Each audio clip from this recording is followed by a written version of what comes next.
Alan, 12 years now at Charlton. Has it gone quickly? Well, it has, but I don't like to be reminded of that because I'm still an up-and-coming manager. When people realise I've been a manager for 12 years, I think it's a bit of a shock, and it has gone very, very quickly. Young up-and-coming manager, I think they always say. How have you changed in that time? Well, I've not really changed that much. I think I've kept going, I've kept my principles, and I think you'll always find that, if we get a result, I'm the same as if we get a result. If we get beat, I try and keep it nice and even. Got beat last weekend. Any hangover from that result against Leeds? Well, yeah, we was really disappointed. I mean, don't take nothing away from Leeds because they played well and they deserved to win in the end. But we never got going. It was a big letdown for everybody, our fans. We had to set ourselves up again and didn't pick nothing up from the game. So we want to bounce back today, and I see no reason why not. This is a tough place to come to. I know that Southampton haven't been going that well, apparently, but this Premiership, anyone can beat anyone. You take away the top 4 or 5 sides, I include the big 3 and Newcastle and Liverpool in that.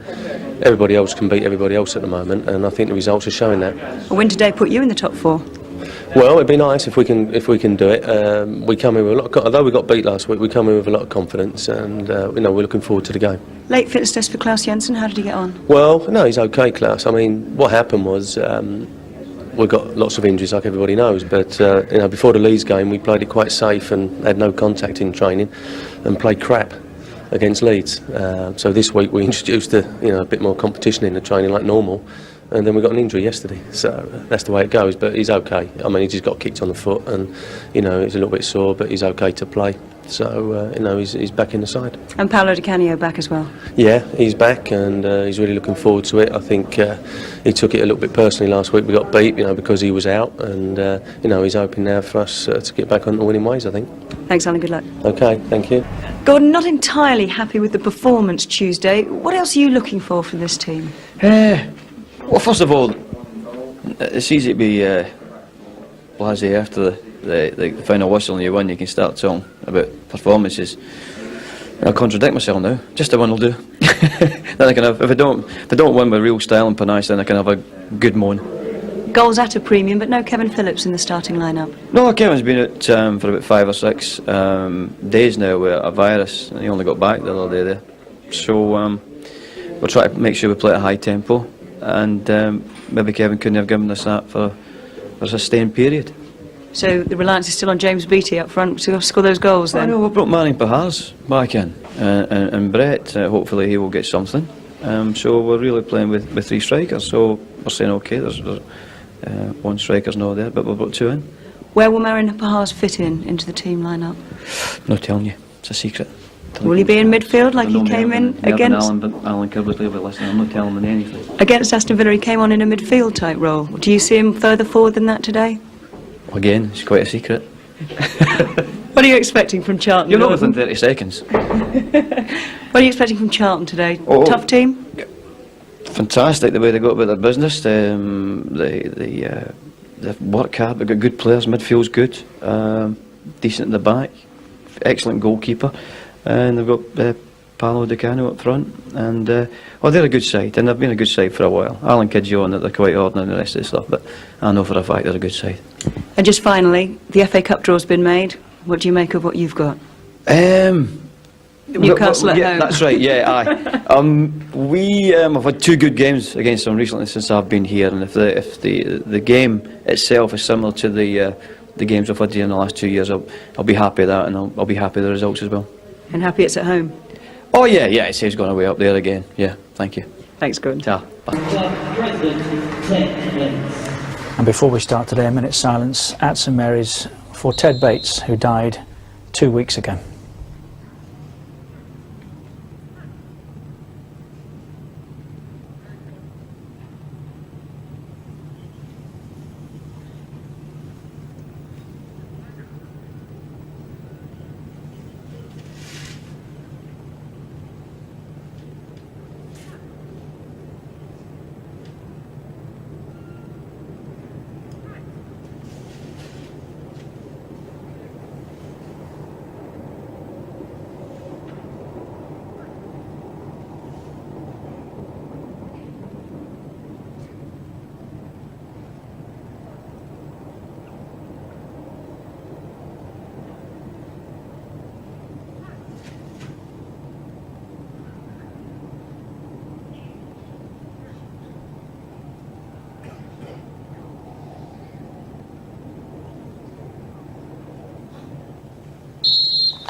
66 years, Ted Bates served Southampton as player, manager, director and ultimately club president. He died 2 weeks ago, aged 85.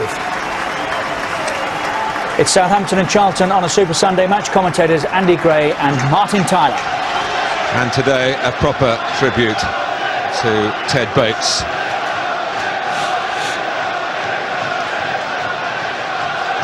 The Southampton supporters, there's incidentally John Mortimer, who used to be Ted Bates' assistant here and continues to serve Southampton Football Club extremely loyally. The Southampton supporters, they're feeling pretty sweet about that Portsmouth experience, a feel-good factor for the fans, not quite so for the manager, who will be asking for a bit more from his team. Didn't really pass the ball to the purpose that he wanted, despite beating their South Coast rivals in the Carling Cup, with 2 goals from James Beattie, who gets in an early towering leap. And Beattie's heroic status here went up another notch. It's 14 months, incidentally, since Southampton have won a home Premiership game without Beattie scoring. He's been on target in each of their last 10 league wins on this ground. And to put it crudely, 14 months of, if he doesn't score, they don't win here. Who does? When you look at the other 9 outfield players, Martin, not a Premiership goal between them this season. So someone's due. It's a Beattie cross that was trying to set up others. Not the worst ball you'll see today either. Parhas has started on the left-hand side. Very high up the pitch, though, I think he'll play. You know, he's getting himself in a starting position almost level with both Beattie and Warner Road, and I think his job will be to get ahead of the play when it's knocked up like that.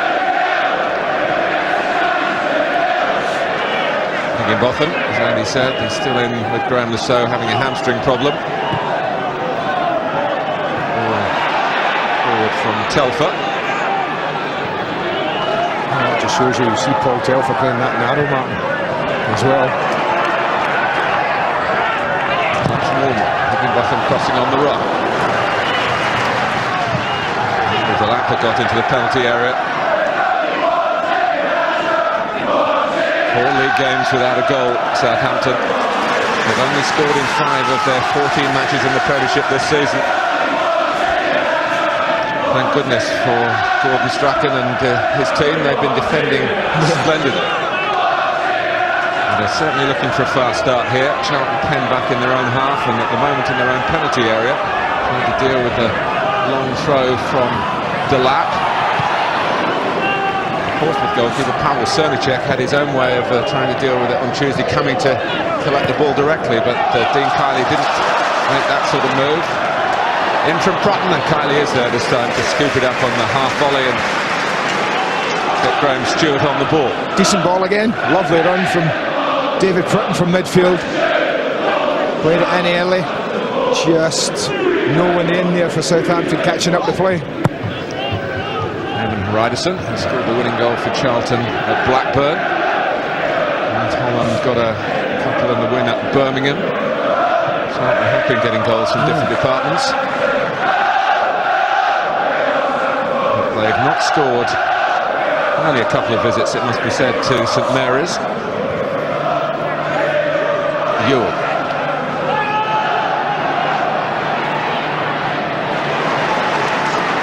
Hanson worked it wide. Bishop had a bit of a swing on it towards the goalkeeper, which Niemi will be grateful for. A decent early field. Funny enough, he nearly joined Charlton, Niemi. Fish came here expecting to start, and he's now out of it, injured in the warm-up. Good fortune for Jonathan Fortune. We've seen Herman Harrison on that left-hand side, Martin. If Paul Telfer does play narrow in the way he started, then look for Harrison to be bombing up that left-hand side, trying to force a 2-against-1 situation with Graham Stewart against Jason Dodd. He doesn't need any encouragement to throw back, he will bomb forward. Higginbotham. Kishy Chef. Chris Perry is now a contracted Charlton player, previously on loan from Tottenham. Ormrod. He's bright and busy, and there is the feeling in the Southampton camp that Ormrod is a type of player that balances well off Beattie. Corner, signalled by Peter Walton, Trotton shot. Well, apart from a goal, Gordon Strachan couldn't have asked for a brighter start from his team. They really have started on the front foot, Martin. They've been bright, the tempo's been good to the game. They've looked to pass and movement. They've had good movement from midfield. They've had runners. They've had 2, 3 very good crosses into the 6-yard box already, the opening 5 minutes.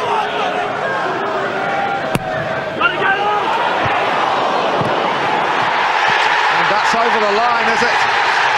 It is a goal for Southampton. It's just a question of who they're going to credit with it.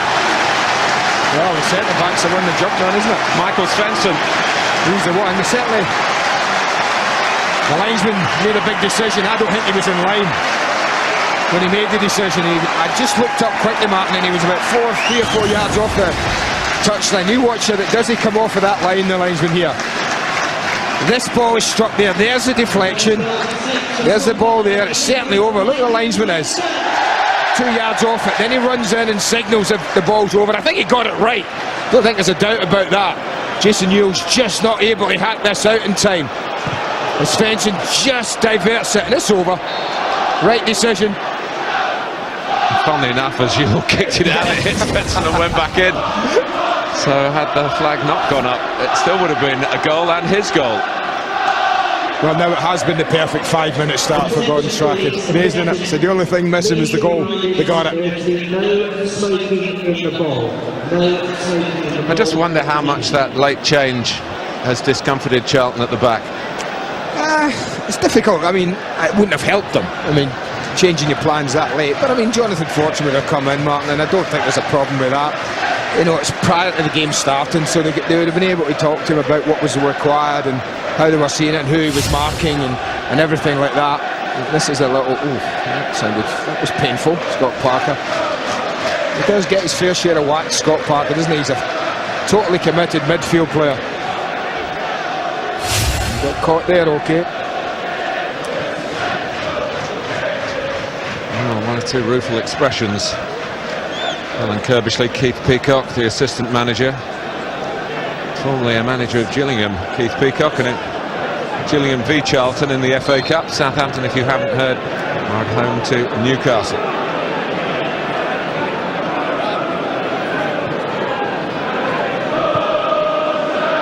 Scott Parker seems okay. Perry. Well, this is a fixture that hasn't produced many goals in recent seasons. I think one in the last 3 visits by Charlton down to Southampton. Got one already here.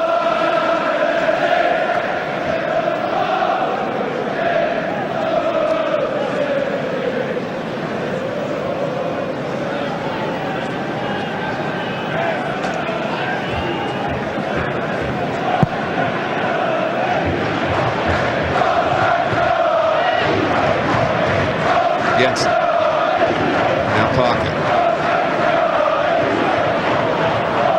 Really go in Charlton with 4 central midfield players, certainly by trade. Obviously, they spread it a bit, but they wouldn't be the team with the widest philosophy. No, they wouldn't be in the Premiership. They're almost 2 and 2, Martin. They've always got Matt Holland and Parker playing behind Graham Stewart and Jensen. And I actually think they're trying to get Klaus Jensen ahead of a 3 narrowing midfield. And maybe it's the fact that what Gordon Strachan done is recognised that, and he's had to narrow Telfer to accommodate Graham Stewart. We see the two are just about to contest this. Flag's gone up. Peter Walton, the referee, has only been in charge of one previous Premiership game, and it finished Wolves 4, Leicester 3. So he's got a good goal average, hasn't he? I love a bit of that today, yeah.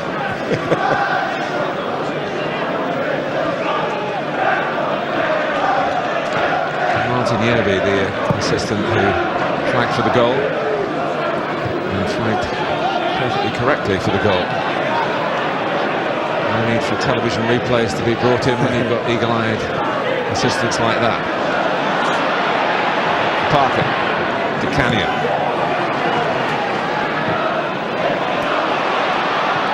Rod and the challenge of Holland.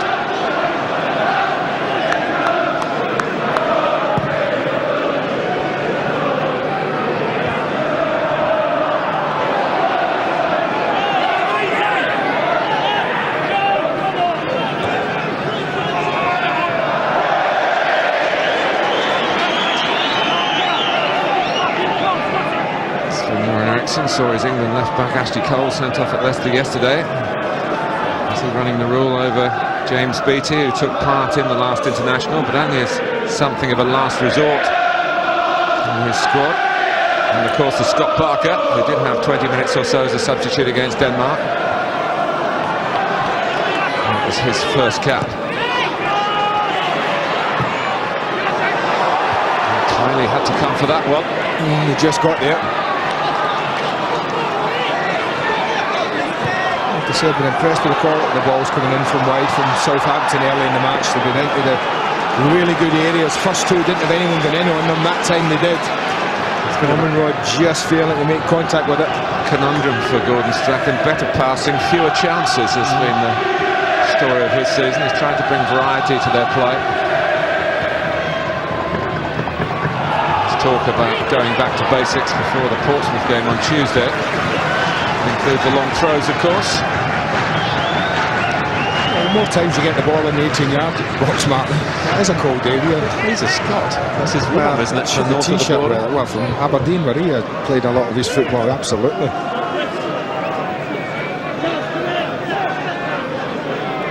Still, for the record, the manager of Southampton, despite all that media speculation, have had a link with Leeds United.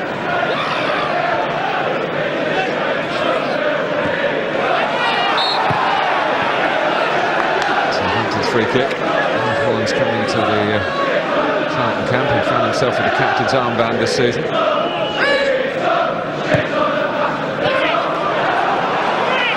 Good movement by Ormrod. Leads to a Southampton corner. Well, they're a threat from set plays, Martin. Southampton. You talked about the midfield quartet that they have at Charlton. They're all pretty small. When you look at the front two and you see Di Canio and Yu's half decent there, I'll give you that, but Di Canio not.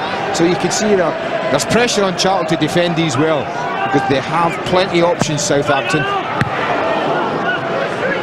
Headed out by Perry, who himself is not the tallest centre-back. I think that would have been an area of the game today where Gordon Strachan would have spent a bit of time since the midweek win over Portsmouth, just saying, listen, attention to detail for our set plays might just bring a goal. So that's Beattie. It's a real swagger about Southampton at the start, fueled by the goal.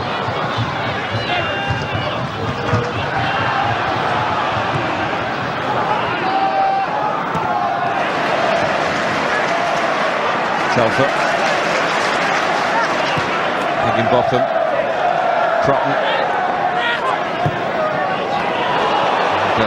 Beattie running in behind. Trying to tee himself up, or he's started to look for a supporting cast. That's the lap. Wonderful shot and a brilliant save by Dean Kylie. Well, good football. Putting his ball into. Beattie was a super one the first time. I think if it had been on the other side, he'd have turned and hit it with his right foot. But he took his time, he held it up. It's a glorious strike by Rory Delap. Top draw save.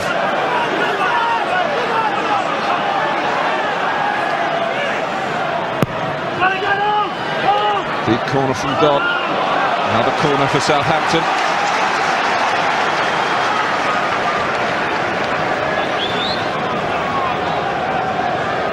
Fortune and Haraidison are the main two, really, for Charlton, Martin. They've got to contest the headers.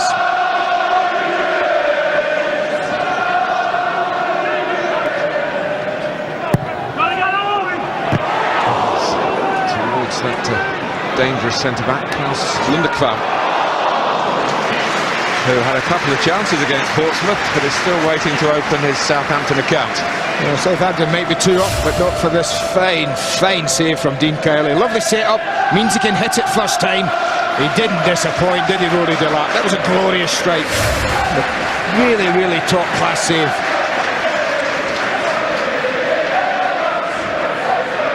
Rory Delap, who was brought into league football at Carlisle United. His manager was Mervyn Day, who's on the Charlton bench as usual today. Well, they haven't got the traps, Charlton, so far in this match. Almost 15 minutes into it, and it's been absolutely dominated by Southampton's quick start.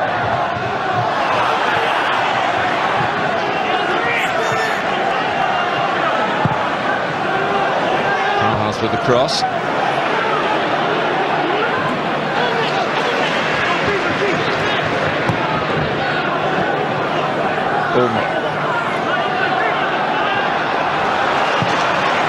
it wide again, well. Beatty likes to hit them early. Pahars. Peter Walton was very well placed and had nothing to do with the Southampton appeals as the Latvian hit the deck. The perfect angle. Certainly, Kishishev looked for a minute as if he just hung out a leg there, Martin. It'll be an interesting one to have another look at.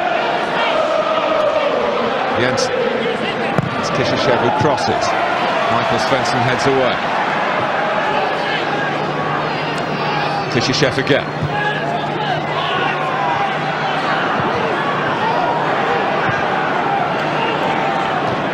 BT with the fortune right at his back. Well, that was an easier decision, but this was the big decision so far in the match, and the leg certainly comes out, Martin, and that, you know, it seemed to make contact, but you saw the referee's legs there in the shot. You see that? Maybe he feels that Bars went down a little too easy, but that left leg came out, and the referee, looking right at it, decided it wasn't enough contact to warrant a penalty. Well, he can't say he didn't see it. No. And obviously in his mind, sufficiently convinced. Fortune's header. Higginbotham.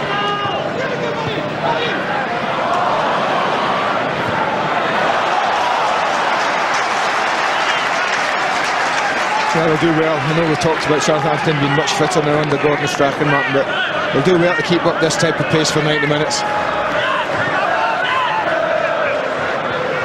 If Charlton don't get their game going, they might not have to keep it up for 90 minutes. DiCanio.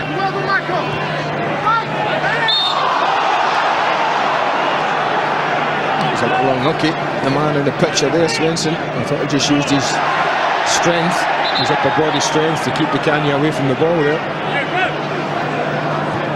Kishishev, still hovering on the right of Jensen.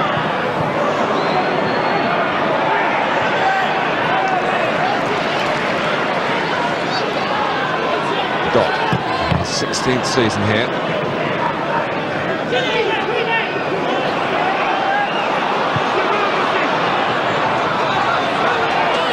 Gordon Strachan stressing the need for a fast tempo. That worked against Kevin Phillips, returning to maybe full health but not full football fitness. It's a pretty positive start in those action areas. Charlton being asked to defend an awful lot. Both centre-backs are up again. There's Beatty, of course, as well. Michael Svensson gets a touch. He's gone.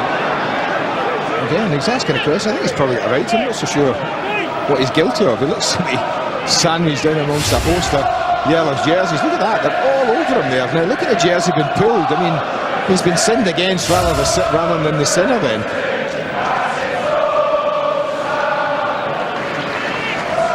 And Matt Holland, I think, was a guilty party just in front of him. He needs to be careful. You cannot be tugging away at a shirt like that and as obvious as that.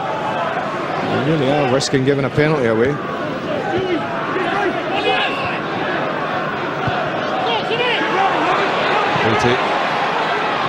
Runs and runs with such energy. Well, they've done well, Martin, early on, Southampton. It's as if Gordon Strachan has said to them, right, we get the ball down now, I want you to get it forward, turn Charlton, turn the back four, and let's play high up the pitch. And it's working well at the moment, because that's what they've done. They've locked a lot of balls into the channels, got people going after them. And they've got a goal that Beatty hasn't scored.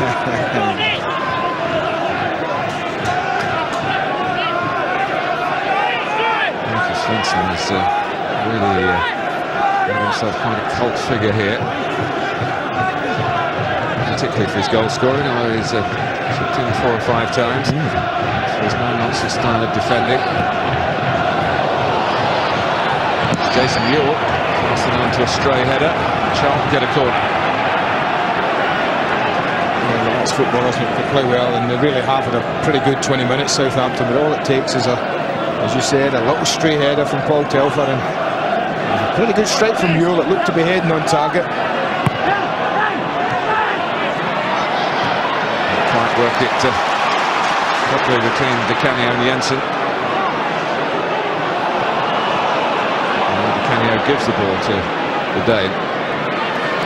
And found the Norwegian, Norway's player of 2003, incidentally.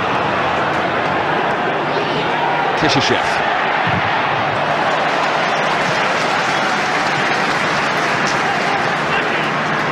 David Prutton who blocked, and it's Prutton who's really trying to impress to get more regular from the start. The club that he joined from Nottingham Forest. York. Kishishev.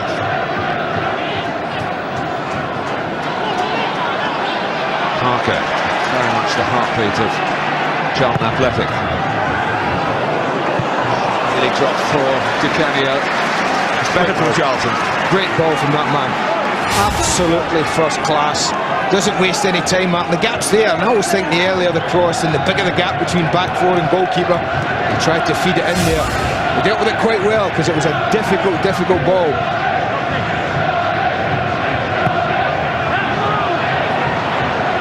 Canio.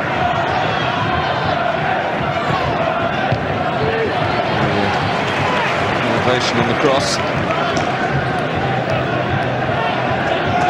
Still much loved by supporters of West Ham United. Followers have really taken to him. He scored 3 goals in his 9 appearances. The club he joined in the summer. He's been released at Upton Park. Beatty.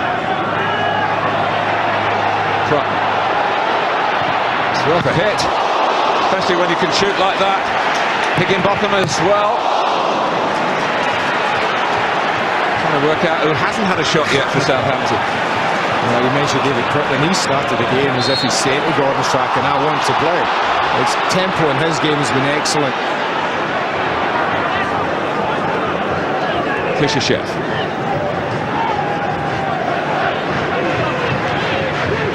From Stewart.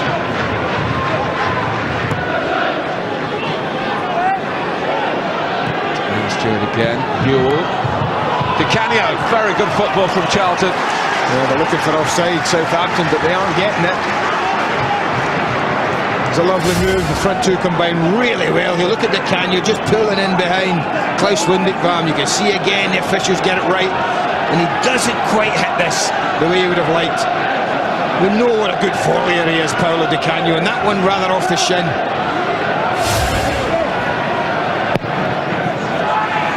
Niemi actually punched it quite a low point. He punched it well.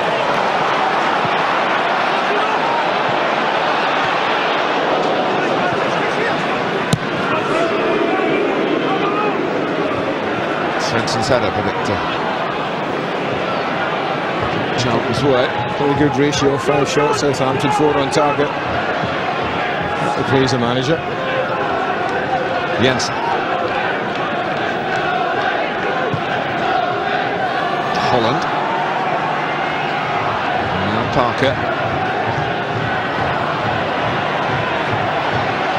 See how congested it is in that central area. Stewart coming from wide. He turned his back on the ball. Yeah. He's just looking to see whether he could discomfort the player. Just dropping towards Danny Higginbotham. Well, just earlier we talked about the amount of shots that we're getting on target and working the goalkeeper, and this is another. I thought they were going to keep going right there. They had an option to go right, but Prutton decided he'd take the shot on. You can see the ball moving through the air here. That's what makes the save a difficult one. That's why Dean Kelly decides to punch that away rather than try and catch it. Higginbotham.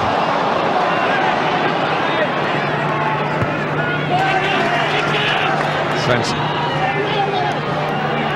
Not on the move. But away from Fortune. Beattie coming in from the other flank. Sat up from Chris Perry. It bubbled all the way across that 6-yard box. But again, there's another example of the ball I was talking about. It's down the channel for a willing runner. Look at it just set up for Chris Perry. Could have won anywhere.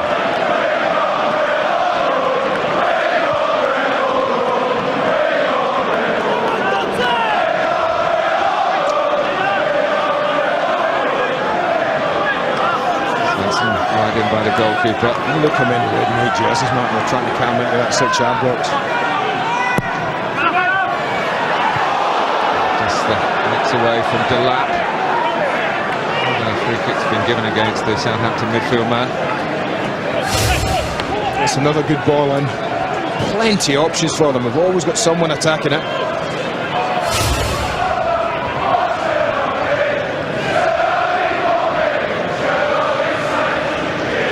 I think what we've seen, the little we've seen of Charlton, Martin, is if they can get the ball up to Euro and Di Canio in particular, high up the pitch, then those two, I think, have got enough ability and enough about them to pose a problem or two for Southampton at the back. Fortune. Yule. Di Canio. Again, by his standards. That's 2 chances. You're absolutely right. This is what I mean, though. They can cause a problem. And the only surprise here is that Di Canio doesn't keep that under control. That isn't like him. He didn't have to hurry it that much. He had the time. He'll be a little disappointed with the both volleys he's had. One to the right, one to the left. Shake of the head tells it all, I think. Charlton 6, 4 London clubs in the top 6. Never ever, since the start of the Football League back in the 1880s, been a season that's finished with 2 clubs from the capital first and second. That's what we've got at the moment, of course, with Chelsea and Arsenal. Fulham 4th, Charlton 6th. Bit of London pride. Not there. Maybe just looking to see what he was going to do, Graham Stewart, because the ball was such a good one and so easy.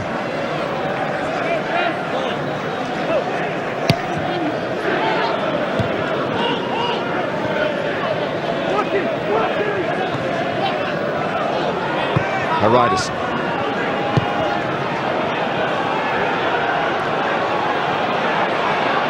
Newell.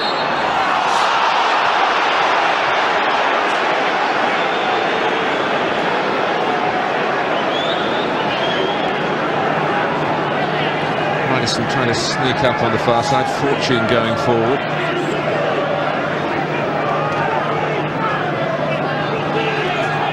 There's only a stress. Certainly Southampton seem to have the height advantage. So much so that Beattie, who you'd think would go back and mark someone, Martin, at a set play, hasn't. Forward by Perry, and then Haridus felt that he didn't just stumble to the ground. Well, there was contact with Rory Delap. What we don't know is how deliberate was it. He's had a little dig at him with the left leg, didn't he? There's a little coming to get watch Rory Delap. Don't quite see it there, but the left leg just came out and just caught Haridus. But you can see the referees again in the ideal position to make a judgment there. He decided nothing doing.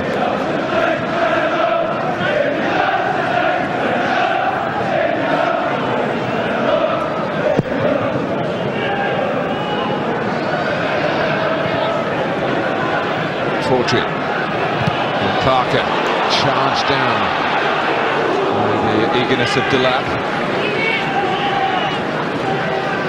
Referee Peter Walton has been consistent, hasn't he? The judgment has been well placed, and he said no twice.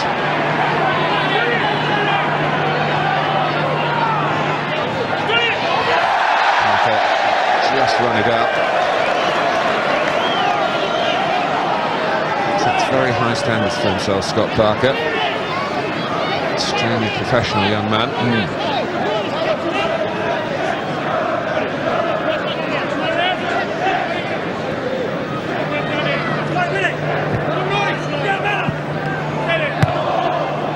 Canio, Yule, beaten to it by Lundekvam. Here's Kishishev. Stewart trying to take over.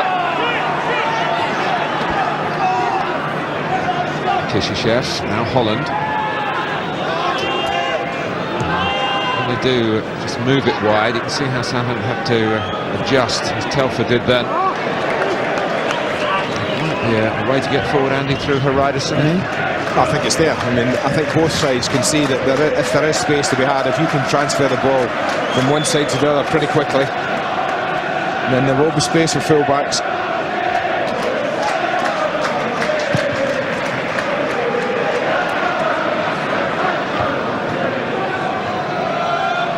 Beatty. Anderson's header.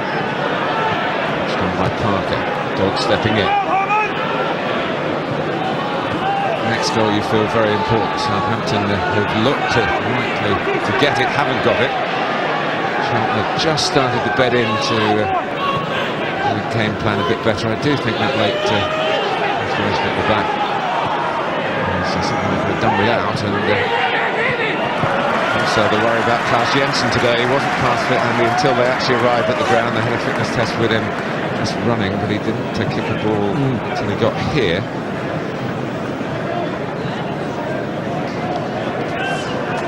Cam, if you're a Sky Digital viewer, Scott Parker. Oh, that camera should be busy in the next 15 minutes then, following him. Epitome of midfield industry. Ormond. An untidy jump on Holland. Well, it's certainly been a more even contest in the last 10-15 minutes or so. You see possession even suggests that. But it was a very, very bright, adventurous start from Southampton. Really went at Charlton, got the early reward. And we've talked about how difficult Gordon Strachan's side have been to break down this year. Only 9 goals conceded. Only Manchester United can boast as good a defence as that.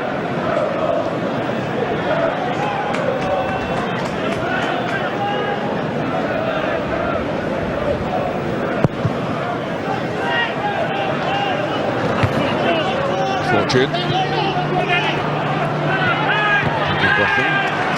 Witting Dicania, not an easy thing to do. Parhats.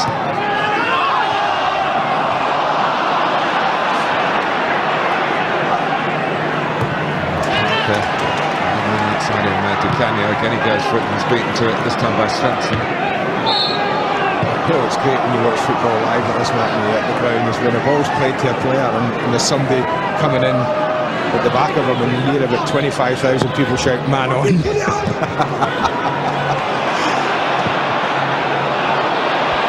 Beatty, backpedaling was Perry. A good header under pressure. And then a shrewd touch from Kishishev. That was a great header under pressure. That was almost ball of the match. Played into James Beatty there. And there's a volley of the match so far by Antoniemi. And Parhart got Beatty with him. To be a turn back tackle by Haridason. He's given a free kick. He's given the handball. Would have been handball or corner. Would have taken either Southampton, but this is a decent angle he'd be delivering it from. Adams go up. And there's quite a distance between Scott Parker and it was Paul Telfer who was playing it in. It was that Gordon Strachan stalwart, Paul Telfer. Whatever Southampton seem to do, He's there. usually plays, yeah.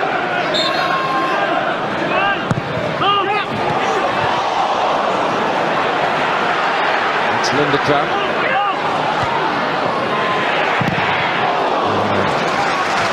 Being attacked from all angles. Marion Parhas letting fly that time. Parker got in the way. Well, the free kick in was a really good one, Mark. That caused them all sorts of problems to Charlton. Couldn't deal with it.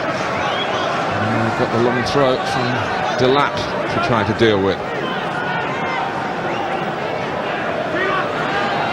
He does catch that because it always so when it's a bit on the shorter side. So far we've seen Kylie stay on his line. He made that his.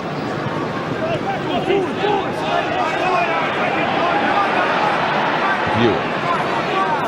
Back to Holland.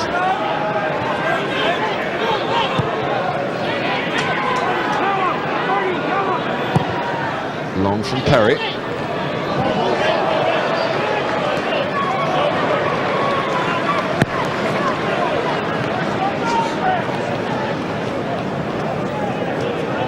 very eventful Premiership weekend, and it's going to be, I'm sure, just as eventful in the Champions League in midweek. Rangers against Panathinaikos, a main feature on Sky Sports 2. And on Sky Sports Extra, if you're a Sky Digital viewer, you'll see of other matches as well.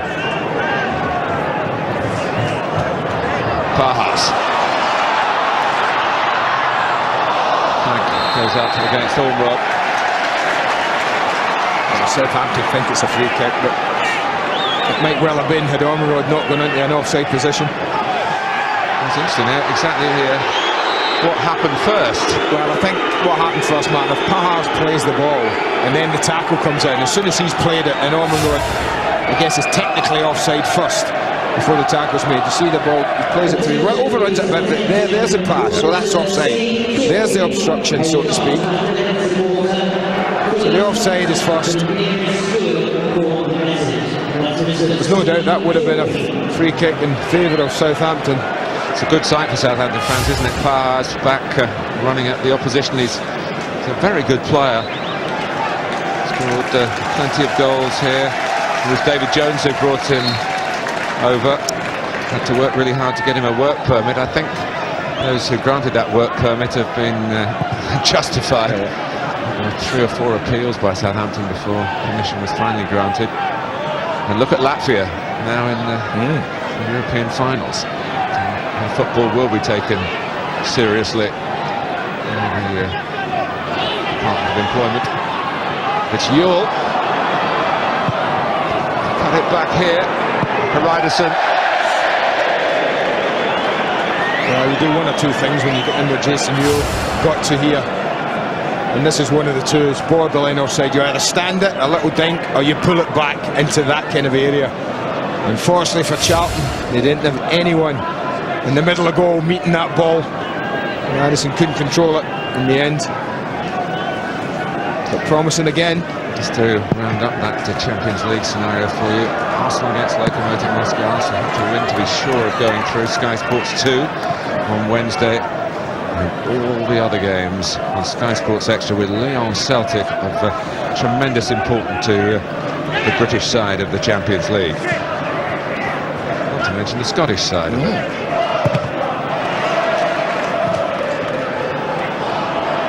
And it's Beattie. James Beattie for Southampton. He's missed this one. And that doesn't happen very often. I think if it's on his right side, Mark, he'll score this. You know, people have got weaker sides, and James Beattie's left side is, and he never looks as comfortable come through there. He does the right thing. And we talked about Shola Amiobi not dinking it over Chris Kirkland yesterday, but he does here. He does the right thing. Keeper Dean Kelly goes to ground. The ideal thing then is just lift it over him. And the weaker part of his game, his left side, just let him down with the direction. Ewell. Was evident, Andy, in that run as a strong part of his game. He takes a bit of catching, doesn't he? For a big man, he's a very powerful runner. That's Parker driving in and getting Charlton the corner. Well, that's a generous one. This might have been Scott Parker that played this last. Again, it's a good ball in. DeCanio does his bit, he holds it up. That's a goal kick, it's as simple as that. DeCanio going for a short one. And they've played this corner 3 times now.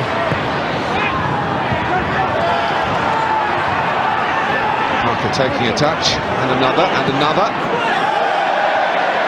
That's unlike him. He knows it as well. I think he's made the wrong decision here. He does ever so well to get himself into the dead ball line here. But look at the yellow shirts. That's not like him. He's attempted the shot, obviously, to smash that and take the goalkeeper by surprise, but everything's against scoring from there. Good options were waiting for him.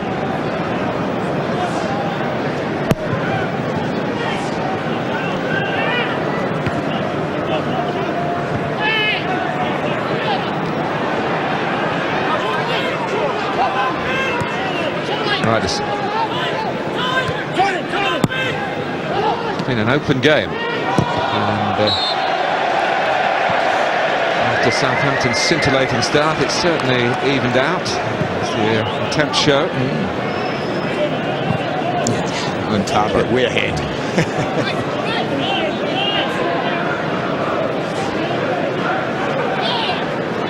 with the great Paolo Di Canio culpable in terms of the shots off target for Charlton. He's scored 63 Premiership goals, Di Canio. Somebody who's supposed to pick his games, and he's missed a few through brushes with the authorities.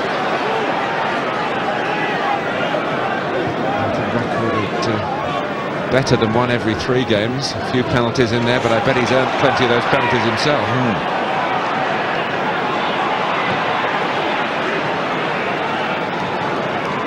Stewart and Holland.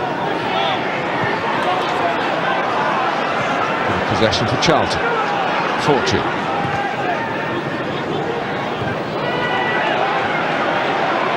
Soundly defended by Michael Svensson. Only one of the 3 Svenssons at these 2 clubs who's actually starting the game today. Rumours that Anders Svensson, a Southampton midfield player, might be leaving in the transfer window.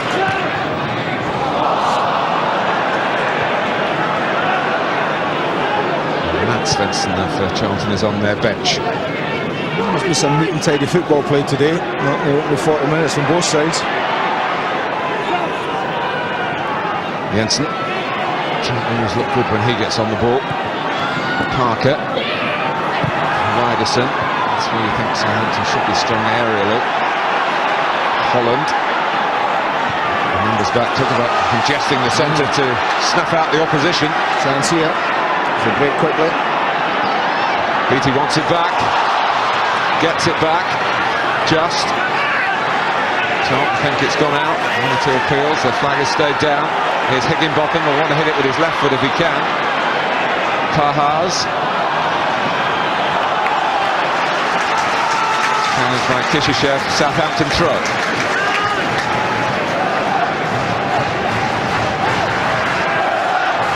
And that means Rory Delap. It means Michael Svensson, the scorer of the game's only goal so far. It means problems perhaps for Charlton.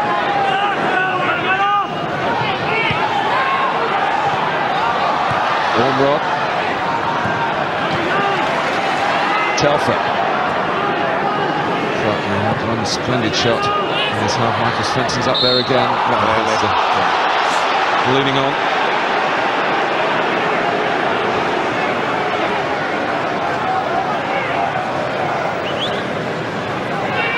Well, this 40 minutes or so have flown by. Yeah. It's always a measure of the game that you're watching. As I said, there's been a lot of good football in the match, a good passing and movement, enough chances.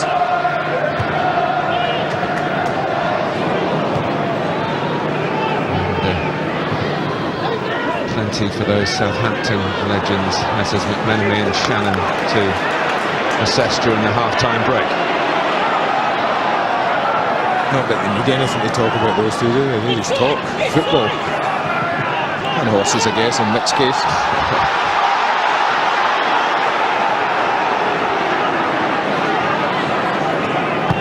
Kishishev.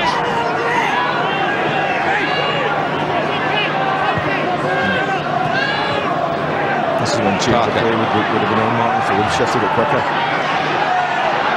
Jensen. Di Canio. Style about this Charlton attack. Can they round it off? Yule trying to do that. Stewart coming in as well. Corner is the decision. It's not the first corner in this first half that the Southampton fans seeing it from that end of the ground have been disappointed about. Next ball in, you see Matt Holland coming around. Graham Stewart actually at the back post, and there's definitely a touch there. I think it comes off Higginbotham. Wasn't much.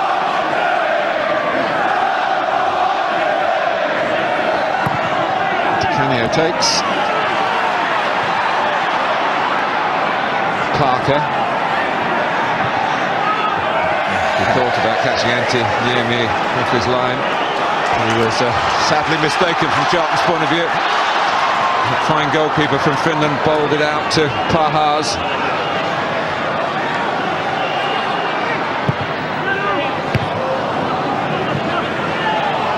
Parker.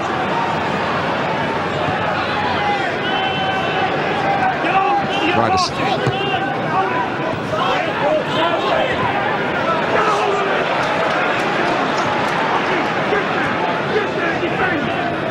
Powers did actually come on in Latvia's celebrations in Turkey. They gave him the last minute because he hadn't played for his club for over a year. Beatty. Beatty's movement there was great, Martin. It really did kid Haridison on. He went to go short and then just ducked in behind the fullback. It's a thoughtful ball from Prutton, and it's 2, and it's Brett Ormrod right on half-time. Prutton played a big part in that. Beatty as well, inevitably, and Brett Ormrod gets a Premiership goal for the Saints. Well, James Beatty hasn't scored there, Martin, but I tell you what a contribution. Talk about not giving it up. There's a lot of players would have done. He's not favourite to win this, but he makes something out of nothing. And that really is a great pullback. He's stretching, he's struggling to get there, but he pulls it back into just about the optimum area. Ormrod, if he hits the target's got a chance. He did that. And he has himself a Premiership goal. What's happening here? 2 players who haven't scored this season are on the score sheet. You know, I said at the start about 10 home wins in a row. Beatty had scored in all 10 of them. The last time they won without a Beatty goal was against Manchester City here, 2-0, 14 months ago. Ormrod got both of those.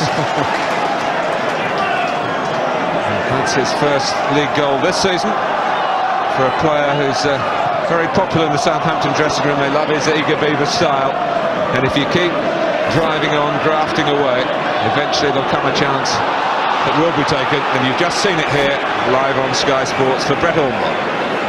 That was a neat and tidy finish. He still had a bit to do, but he did the main thing, and that was hit the target.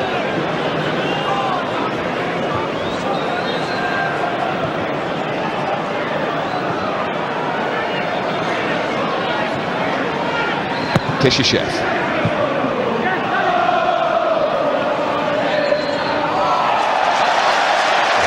Confidence that's flooding through the ranks of Southampton,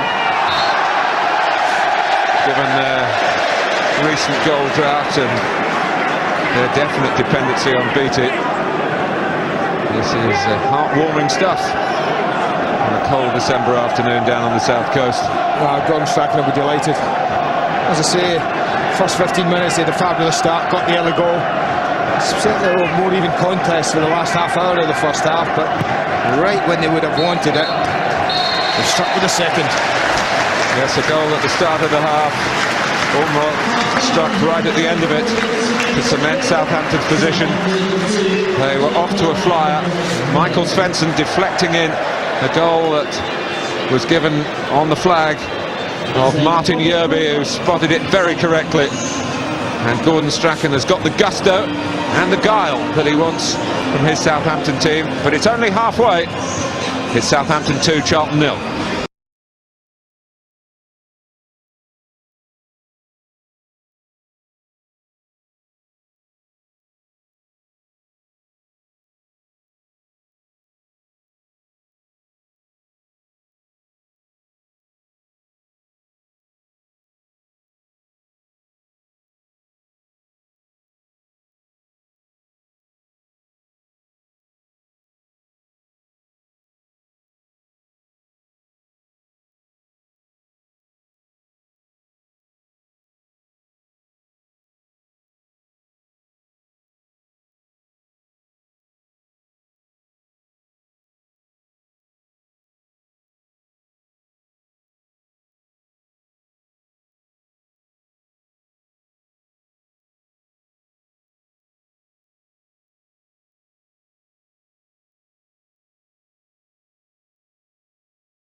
And the chance to go 8th, Richard, if they seal the points in the second half, which is where they finished last season.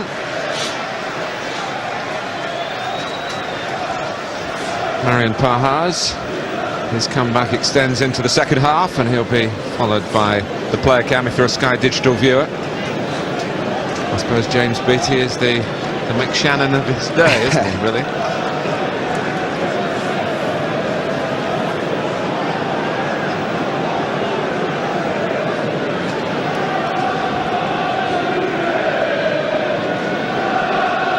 second goal would have been a choker to Charlton because they were playing their way back into the game after a very sticky start to it. It could have been further adrift than the early goal from Michael Svensson.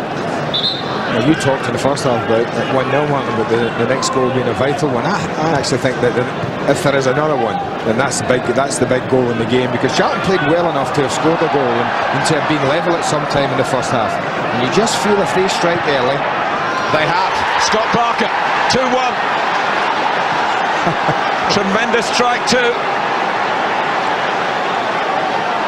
Well, that might be for the most important goal in the game. Do you remember when we did a Southampton game against Spurs all those years ago? They were 2 up in the cup when they finished 6-2 to the away team. Well, this is a fabulous strike. That's unstoppable. When you're talking about one of the better goalkeepers in the Premiership, and this is past him almost before he moves. It's an unbelievable response from Charlton, and Scott Parker in particular. And that's what we're talking about, the goal now. Right now, within a minute at the start of the second half, Charlton are right back in it. And Charlton with the team out early for the second half, and they were out ready for the second half. Renewed hope for Alan Kirbishley and Keith Peacock. Well, it's not a bad way to open your account, is it, in the Premiership this season?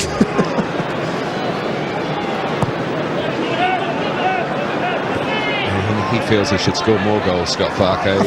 He was a very creative, goal-getting midfield player in Charlton's youth team.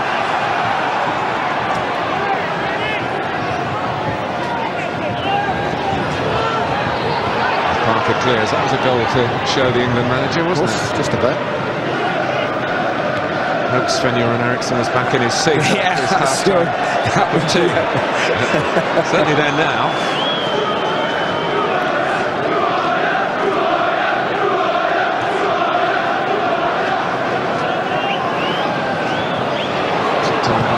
Svensson cleared by Graham Stewart, by Telfer, Kishishev.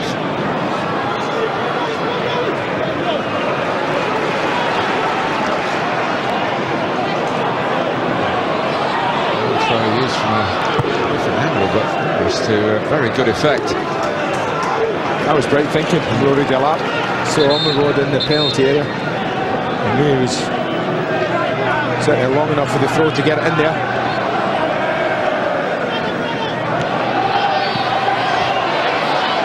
Beating.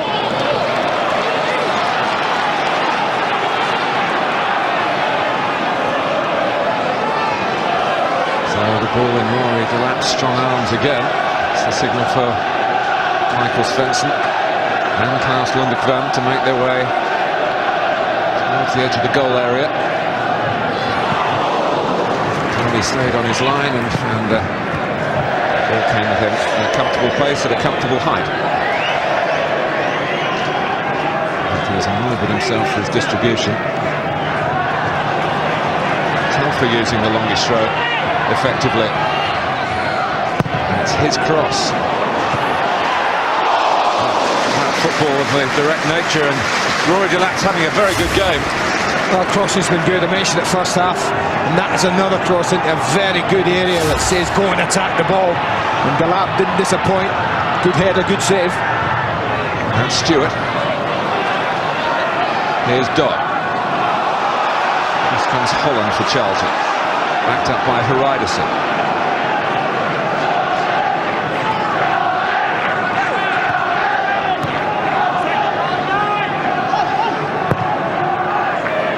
Just up towards Ewell by Haridason. There's Kishishev. Given away by Dodd, but to Parker. Kishishev again.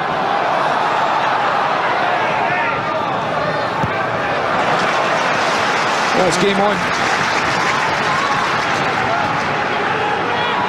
Di Canio not picked up from the throw. Oh, good foot. Parker, Di Canio. This is super play from Charlton once more, and it's very much in keeping with the contest.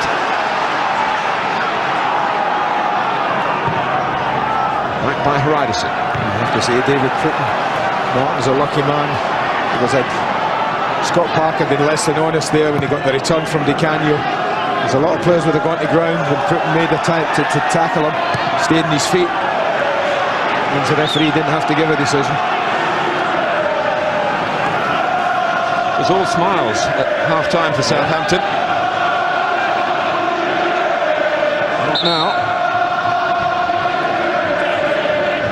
A stunning goal by Scott Parker. The challenge is back on again for Charlton. Ryderson.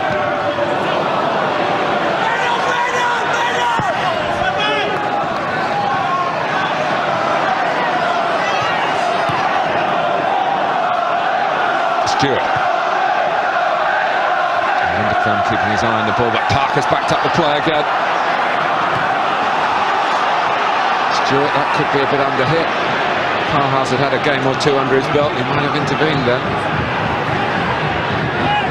Kishishev. Oh, this has been a good little spell for Charlton. It's been good possession. Rule. Off the bar from Graham Stewart after Di Canio had teed him up. Stewart again. Ewell, Jensen, Di Canio. Can he make space for a shot for himself?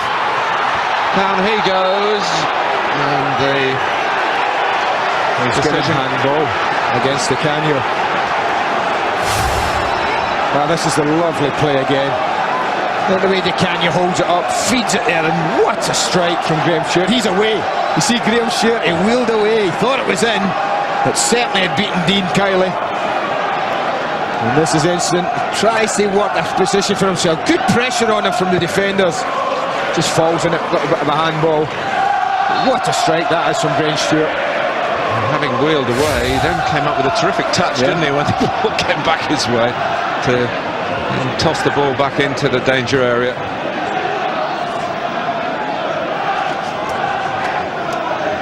Oh, certainly nearly double the possession at the beginning of the second half, Mark.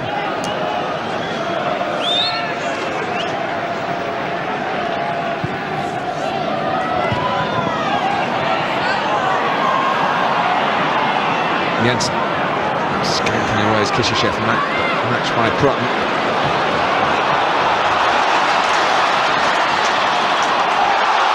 There's been a lot of polished play. What's been so impressive about it, it's been done at great pace as well. Well, the game's been at a lovely tempo since the very, very beginning. That's thanks to Southampton. I think the home team sometimes has to decide what time for the game's going to be played at. They have to dictate it. Certainly Southampton did that from the opening minutes in the match. And it's barely dropped below that pace. Chance to restore the 2-goal advantage. He again, as he did once in the first half, just getting there to influence with the punch. It's a bit short to Ryderson. And Beattie is in some pain. And that's bad news for Southampton.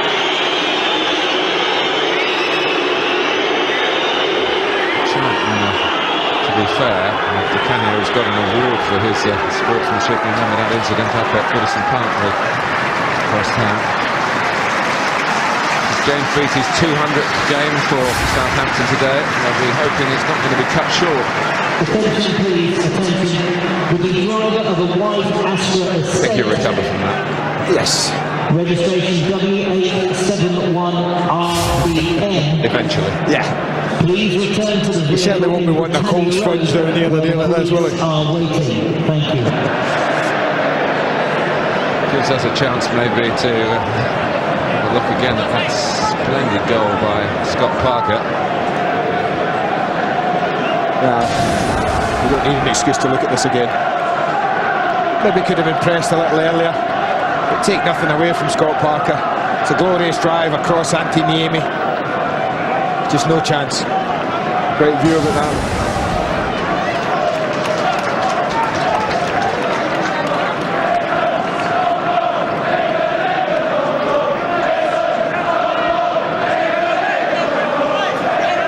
It's getting the wind back in the sails. Antiniemi, I mentioned in the first half, could have been a Charlton player who was on loan, I think, from Rangers. He joined Hearts shortly after that. could have been a colleague of Scott Parker's back in 1999.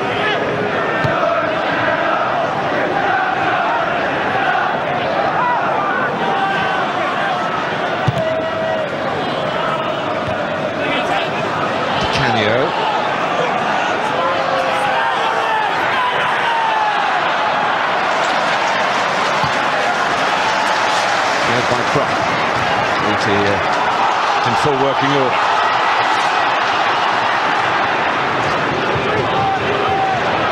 Here's Higginbotham.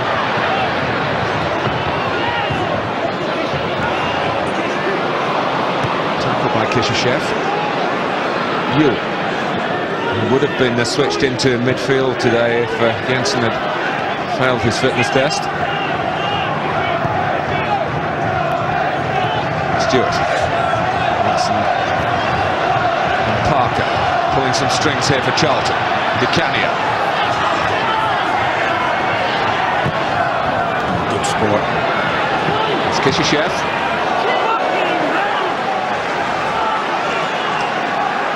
Lovely ball, good vision. Sees Kishishev coming up, picks him out perfectly. It's rather wasteful. Set the date to be hit from Kishishev. This is probably closer than most people think. It's trying to come down, it's trying to dip, but just doesn't come down early enough.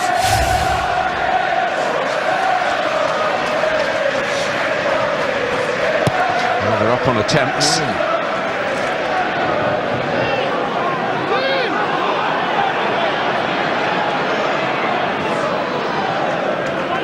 Pahaz. Svensson. In the crowd.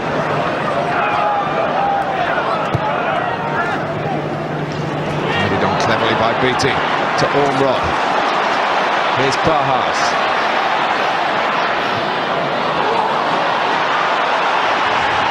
Well, they won't come back straight away. It's game skills, but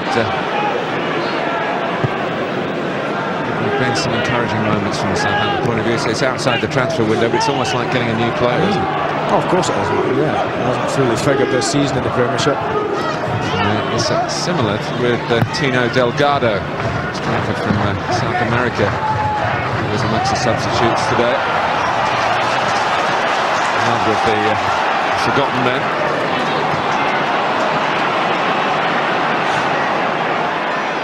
Parker.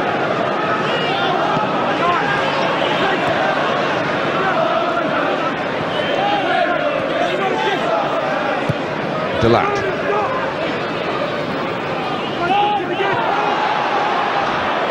Delac again. Fortuno, he's in danger of... could have just got a foot to the ball as he obviously tried to do. Could have caught Dean Kiley coming out and embarrassed. Well, if his legs were any shorter, Jonathan Fortune's, then he might have gotten a leg to it on the road. He does finally balance this game, Martin. He really is. Charlton have had plenty good spells in this second half, but just every now and again the Southampton put something together as well and looked like they could get a goal. Well, it seemed to strike Ewell on the arm, but handball shouts do not move the referee. Peter Walton, the Canio crosses. Telford. Beattie. Ormrod, keep it going to the left. And now Pahaz is on the move again. Higginbotham gives him an angle on the outside. And he's very good in the air, Beattie, but he didn't need the ladder. It's always a pity when that happens, a good break like that, and you know, Danny Higginbotham makes 60-70 yards to overlap and then overhits the cross.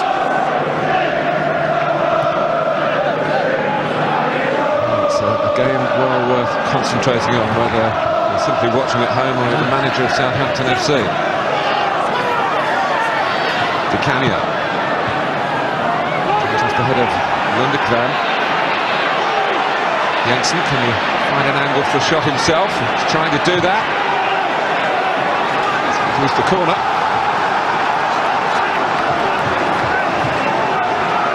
And the Mr. Gray, is as good a game as we've had on a Sunday afternoon this season. It is. I've enjoyed it very much so. It's been a good hour. Lots of good football.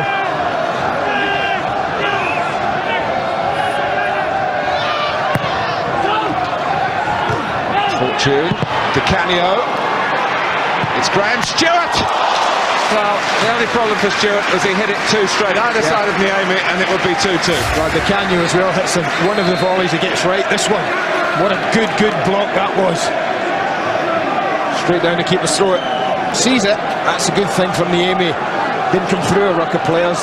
Had a really good look at it early on. Well, you might have been wondering at the start of this game, if you hadn't seen much of Charlton this season, what all the fuss was about. High league placing, playing to that potential, and threatening again with John Fortune. Well, I don't know if this is a bad header, it's just too high for him. I think it's a bit. Looked a good chance.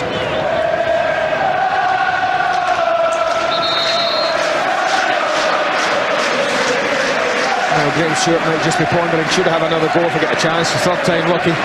He's rattled the frame of the goal, brought out a save from Niemi.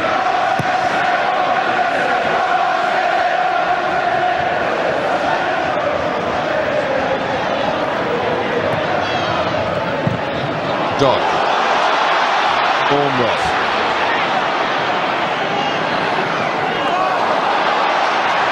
He's troubling Charlton again.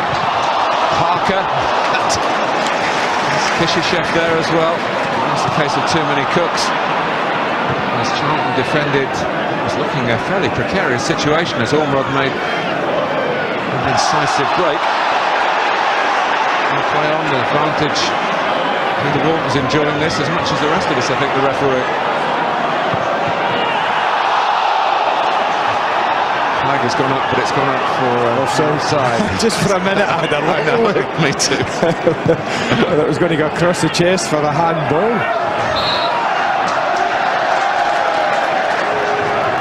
Just using his body against Kraus Lindemann there to turn him. Now come now for a Sky Digital viewer. It's by Holland. And we've had a goal from a centre-back, Michael Svensson. Goal from a striker, Ormrod. Southampton's contribution. And a midfield man, Scott Parker, for Charlton. And Graham Stewart from the same midfield. I'm feeling that it's been quite his days. Two terrific efforts. And here's Jensen. Di Canio. Got it on target. With sufficient velocity. It's spread again. It's Southampton's turn. Ormrod. Perry hesitates, and Ormrod goes all the way, except Kiley gets something in the way of a splendid effort from the Southampton striker. Well, this might just have been the game right here. It's a fabulous return pass from Pahars. He does everything right. Brett Ormrod, what a save that is. Wasn't quite right at the goalkeeper. He had to make an instinctive reaction save there, and it was a big one. 1, 2, 3, 4, 5 line up. Looking to be a real star in stripes here, and it's Fortune who just ducks to get the ball, not away from it. Holland. Di Canio. I think the only surprise in the second half is we've had one goal only. Jensen.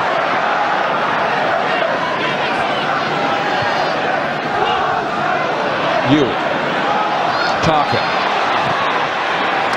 Oh, fantastic! Absolutely fantastic! He's done it again, Scott Parker. Niemi did not move. Charlton are moving. They've moved from 2-0 down to 2-2. Well, you won't see two better goals scored from any individual player. The thumbs up suggests he just might have booked his place in the next England squad. But you won't see two better goals from an individual on any weekend this season than these two. Watch the way he uses the players, Martin. He bends it round the players. Now look at that for a goal. And Anthony Amy just waves it goodbye. It's as simple as that. What a finish. Two fantastic goals from Scott Parker. One all power and precision, and that all craft.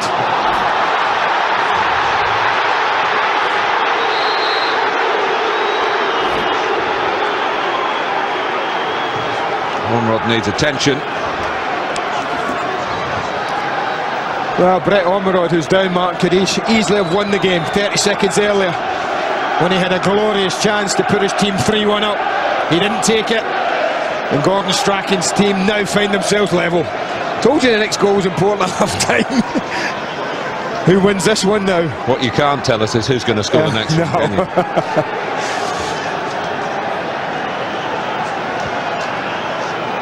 Doesn't show his emotion a lot, Alan Kirbishley, does he? No. He's been at Charlton too long. He knows better. 12 years as manager, young and up and coming. And I think what we've seen there, and you're right, Mark, we've seen examples today why Charlton are where they are in the league. I've been really impressed with them today after losing that early goal. And that man in particular, you talked about him being the heartbeat of this team, and it does centre around him an awful lot, this boy. You've seen today, not just with his goals, but his overall performance, just why he is so vitally important to this football team. As I said earlier, he does set himself very high standards. He might just be feeling a little bit more satisfied with his performance. But he's such a good pro that he'll be thinking, well, hang on a minute, we've got to this position. Can we go on and get an improbable win? Should we stabilise? It's a hard game these days in the Premiership to do that. No, I think you have to go. I think you feel that Southampton must be rocked. Must be. There can't be anything else. And if there's a chance to push on and get another one, well, they're a little bit ragged, if you like, and you have to try and take that chance.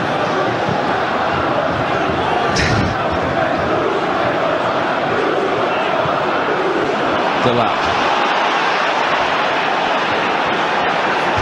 Kishishev in their luminous yellow kit. Charlton are shining.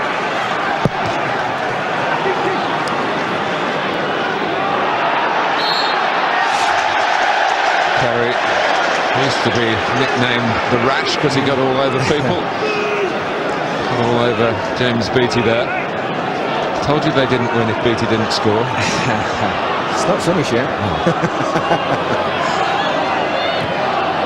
Beattie for the winner then, is that? That's what I was suggesting. Here he goes. Not this time, not yet. Telfer maybe. Mark reluctant to shoot. Got nothing edge of the box, Mark. They wanted somebody just to lay it square to. Dodd's cross. Ormerod. Now Jensen. Canio.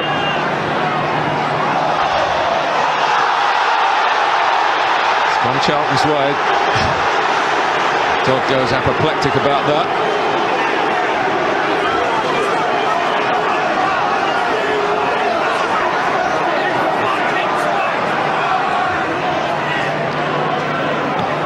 Ewell. Eased out of it by Lundekvam, chasing back and helping Charlton regain possession. Stewart, Jensen, Di Canio, Jensen, and Ewell just caught in two minds. Beattie. Southampton trying to turn on the power again. Ormerod. It is a thriller minute at St Mary's. Stopped by Kishishev. Canio just nipped in front of Jason Dodd. Two more campaigners there. Dodd gets it back. Telfer. So he chased that to Beattie. I know he will. So it's gone out and flags up. Just gone out. That's the linesman's flag for. He thought that James Beattie didn't get there in time.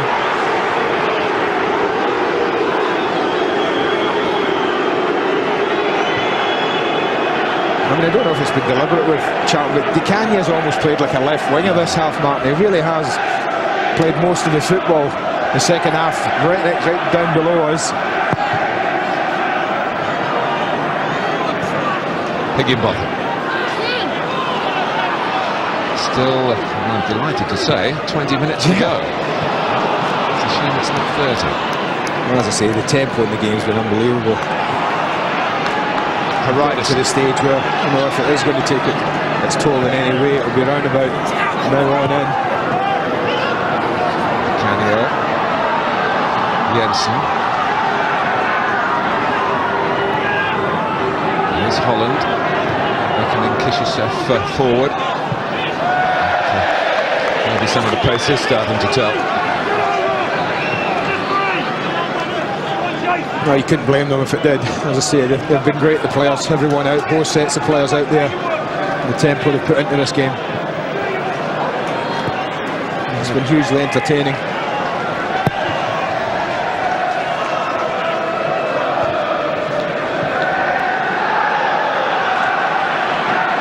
Breton. They go and really get it back again from Di Canio. Telfer. Ormrod. Knocked down by Perry. I don't think they'll get away with a quick free kick from there.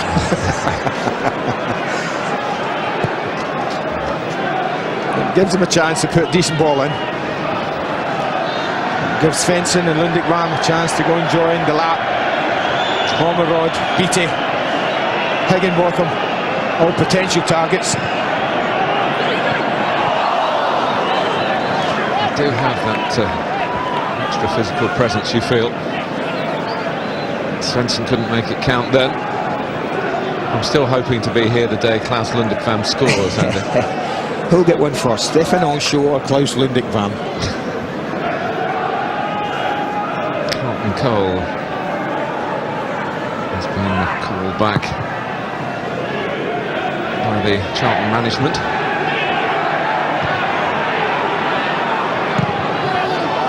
Canio's offside.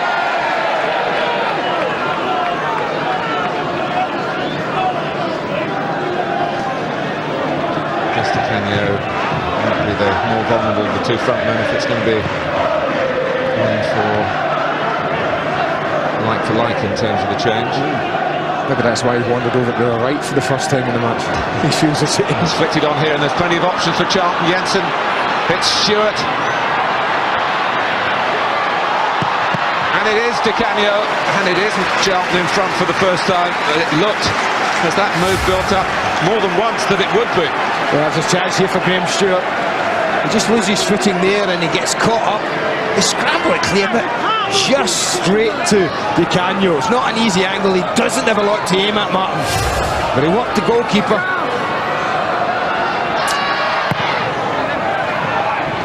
Oh, it came at a Horizon. He's still blazing away. Graham Stewart. Well, this is probably his most difficult one. It's awkward. It's not his strongest side under pressure.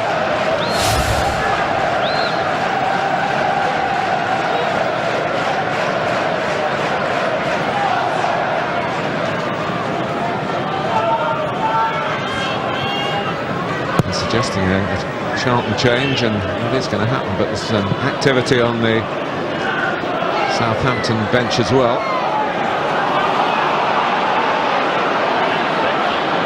Kishusef. Might be that time is up for Pahas. Yeah, I was just thinking exactly that. There's very little in this match, second half. That'll be a free kick, yeah.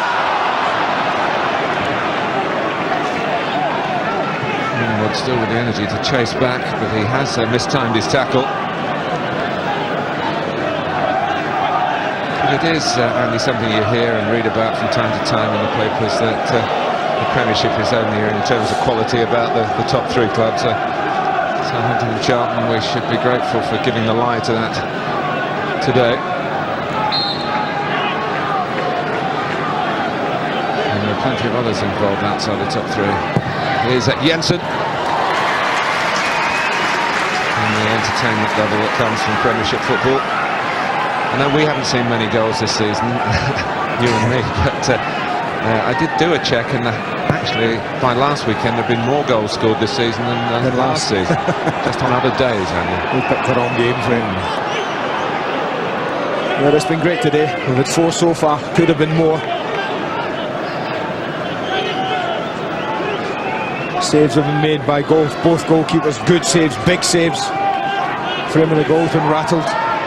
27 attempts at goal. Charlton have been fantastic second half in that respect, and they've upped to ones on target.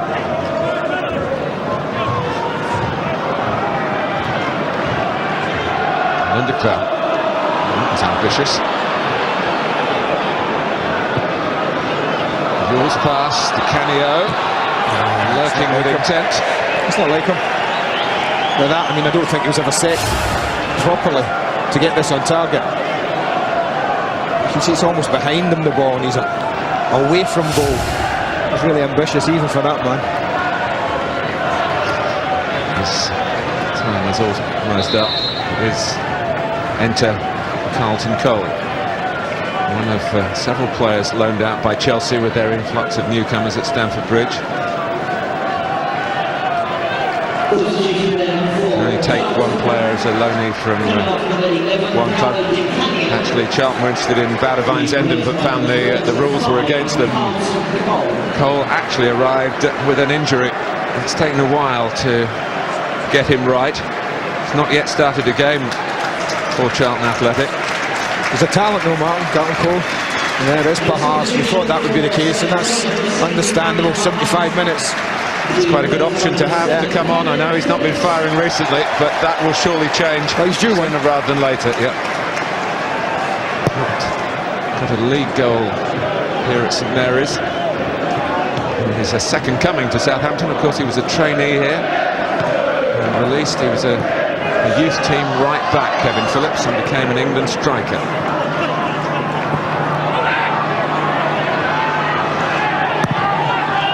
The Riders.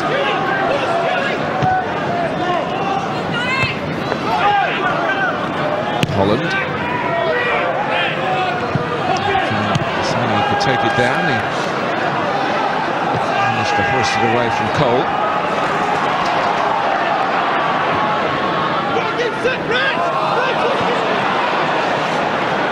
And here is Parker.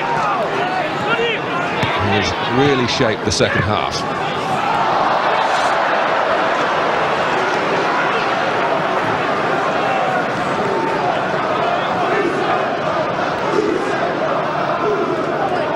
Phillips' only Premiership goal for the Saints came on the opening day of the season. Looked as though it was going to be a signing that would pay dividends straight away then. Picked on from there.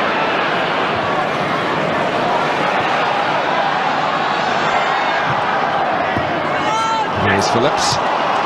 Looking lively, he's been ill, remember. Perry has to play safe. Yeah, it's one of those situations in a striker's life that Kevin Phillips has gone through. Then he might have just to scuff one in, Mark. Might miss-hit one might come off him, and it'll just set him off again on a run. And that day might be today.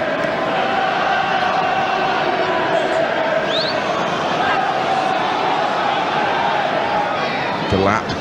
BT came out of the area, trying to make himself the target. This is Prutton.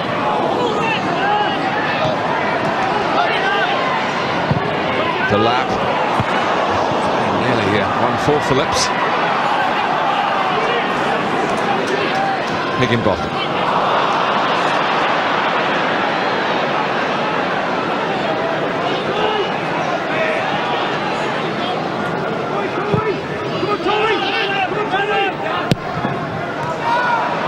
Jensen.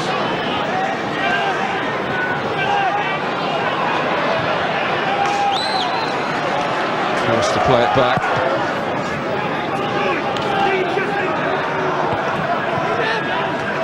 Here's Kishishev. And they've regularly found space when they put their football together in the second half. That's the other side of Scott Parker. Tenacity in the tackle. A few yellow cards. He's only missed, I think, one game this season. That was through suspension. The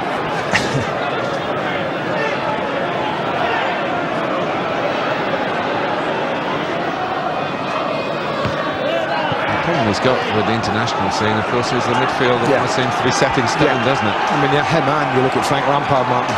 He's made such a strong case this season.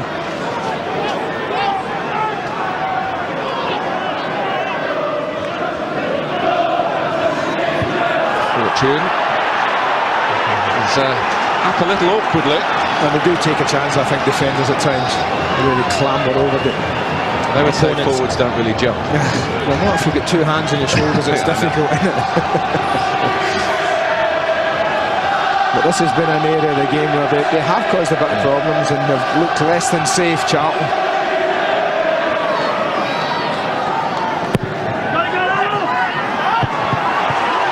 Well, it was a header and it was Lundekvam. We're nearly getting the T-shirts printed.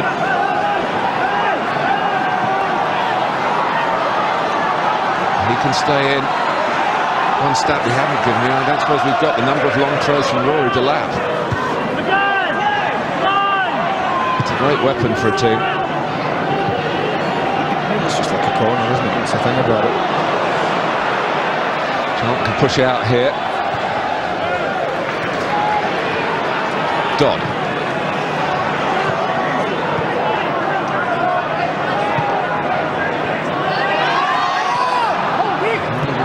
The last 8 Premiership games, Southampton. Seem to be in the box seat for victory here.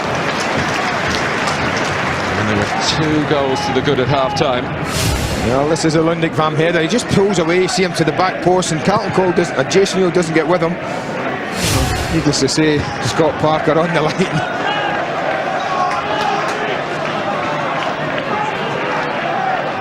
The first Scott that you've praised in your life. It's easy to praise somebody who scored 2 goals like that, Martin. Cole. Ewell. Led by Higginbotham. Beattie. Just get the feeling it's being set up for a really storming finish here. Prutton. A tough day on which to be a loser. Players have put so much into it. Southampton splendid in the first half, particularly at the start of it. And Charlton, some sophisticated play in the second. For Southampton to lose this, Mark, it really would be a body blow. 2 goals to the good at half-time at home. The last thing on Gordon Strachan's mind would have been losing the game. Holds onside. And the Dodds played them all on. Needed a better ball with it, but they have got a corner. Well, they're all out for offside the middle there, but look at Jason Dodd. Nearest the screen there, playing everybody onside. The other 3 got it right. You really can't be round that far if you're the full back on the opposite side of where the ball is.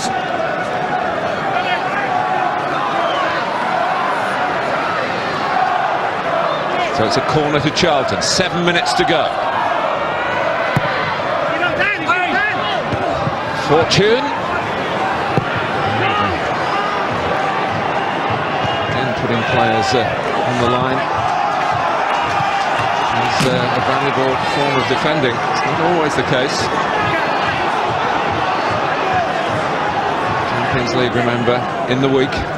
Rangers against Panathinaikos, heading Sky Sports Showcase on the Tuesday. And other games on Sky Sports Extra.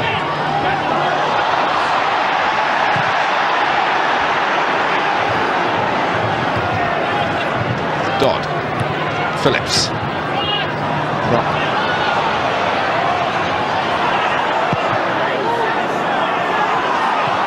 Jensen. Extravagant flick on.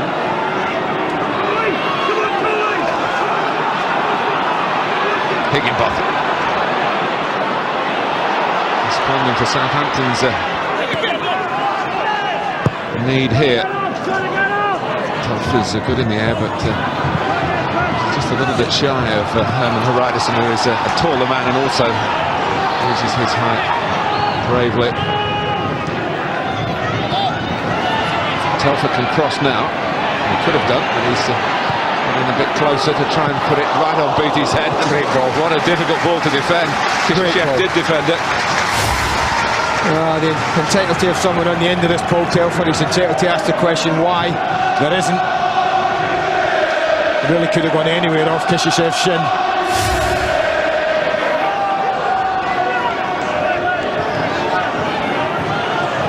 Seeing sort of congestion by the near post area. Wanted to peel away. The deeper ball. The suggestion is that we fancy Ian Kiley doesn't want to come and claim. He does stay on his line. And that's nearly cost them dear, and it might yet. It has done.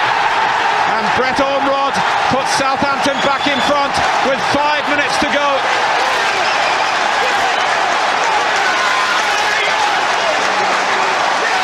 Yeah, we just don't deal with it. I said they looked uncomfortable all game, Martin, from set plays.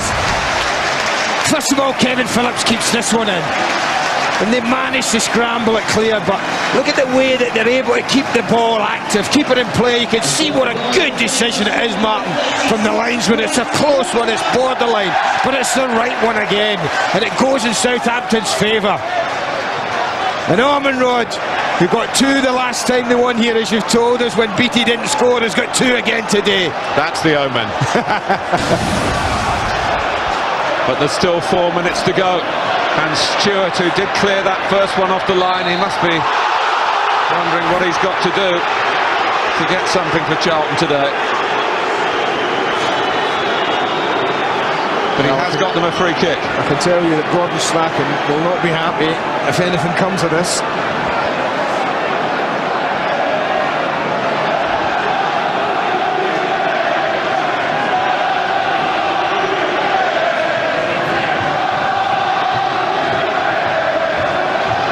Jensen goes to goal, hits the wall. Holland, Jensen. Force of numbers for Charlton.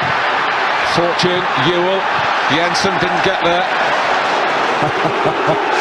What a finish! What a finish! Yeah, just stay back, protect what you have.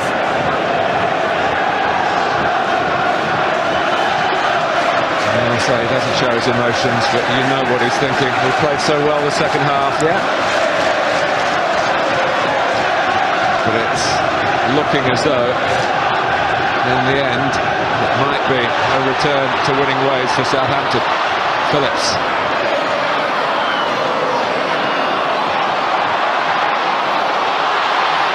Beattie. Telfer. Waiting for Dodd.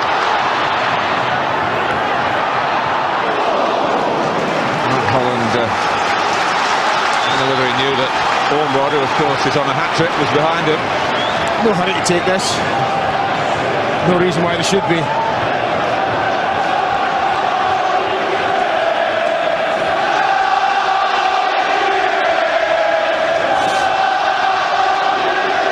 My suggestion would be a short one this time. Keep possession. You've played this game.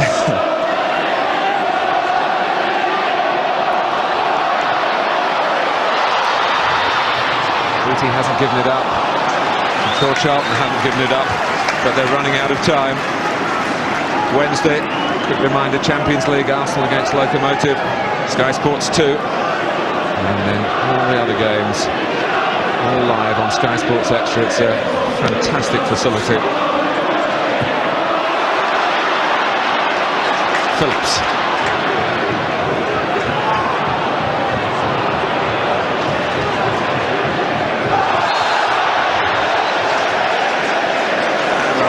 There, Kishishev was always looking to give away a free kick, wasn't he? They'll quite happily take that now, Gordon Strachan's side. They're looking for a little run into the corner from Phillips or Beattie to keep the ball there, just like that. Phillips can't keep it for long.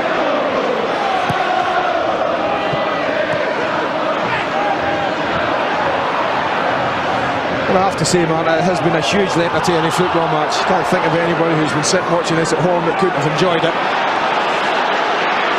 And it might not just be over. Holland. And they've done on an important header. Jensen.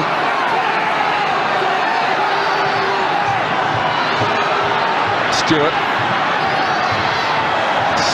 Svensson got it away. Holland.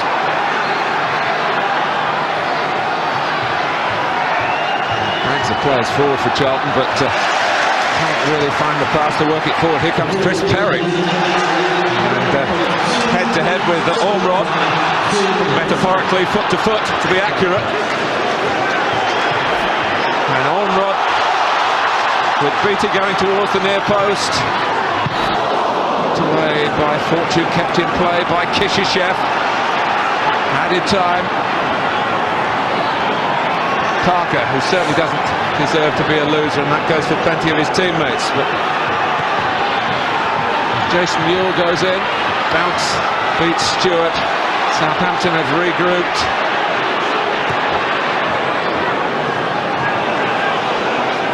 The player is Kirbishley. That's perhaps how long there is to go. It looks as though Southampton so close to the finishing line. They started the game well, and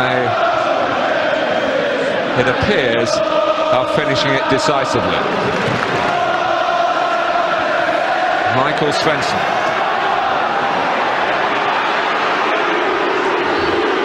Cole. Frutton's there. Well, I think Charlton might argue some right, Martin, have deserved something from this game. I think if it ended all square, you'd have difficulty arguing with that scoreline. You sometimes don't always get what you deserve in this game. And it looks like Southampton are just going to hang on. It's been a big week for them, big win in midweek against the local rivals, and now this.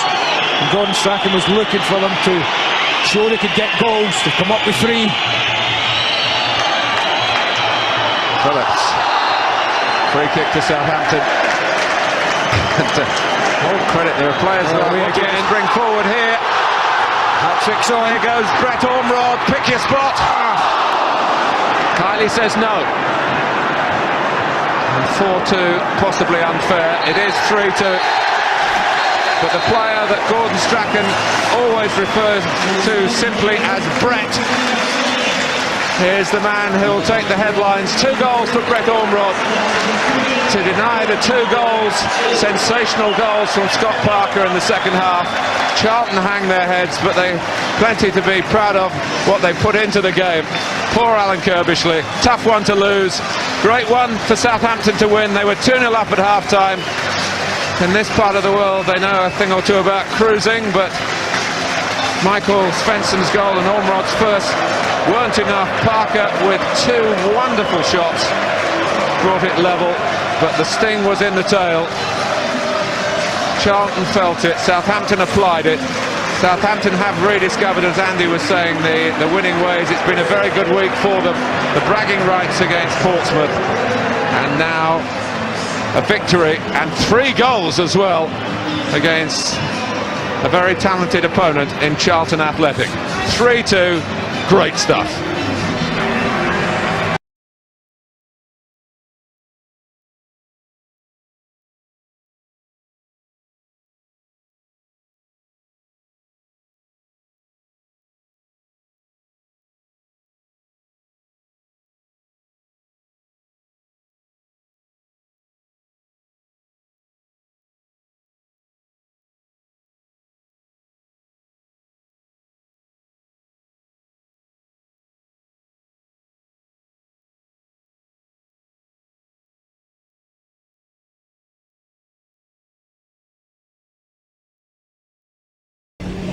Brett, it was a fantastic game for the neutrals. What was it like to play in? It's like a cup tie, really.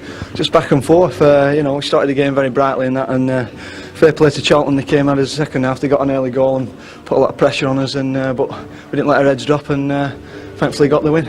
Everyone's been talking about a lack of goals at Southampton. Do you think you've shut them up now? Hopefully, yeah. I mean, that's 5 in the last 2 games. So, yeah. I mean, you know, we're very lively, and you know, we're just pleased to get 3 points.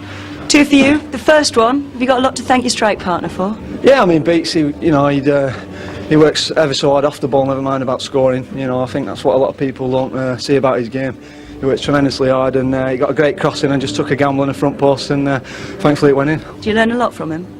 Yeah, I mean, I've grown up with him, to be honest, as an apprentice to him at Blackburn. So yeah, I mean, he's a great lad, and he's like I say, he's been on fire recently, and he just shows he can make them as well, score them. You got the winner. Minutes left on the clock at that point. Is that all about never say die and the team spirit you've got? Yeah, I mean, it just showed the character.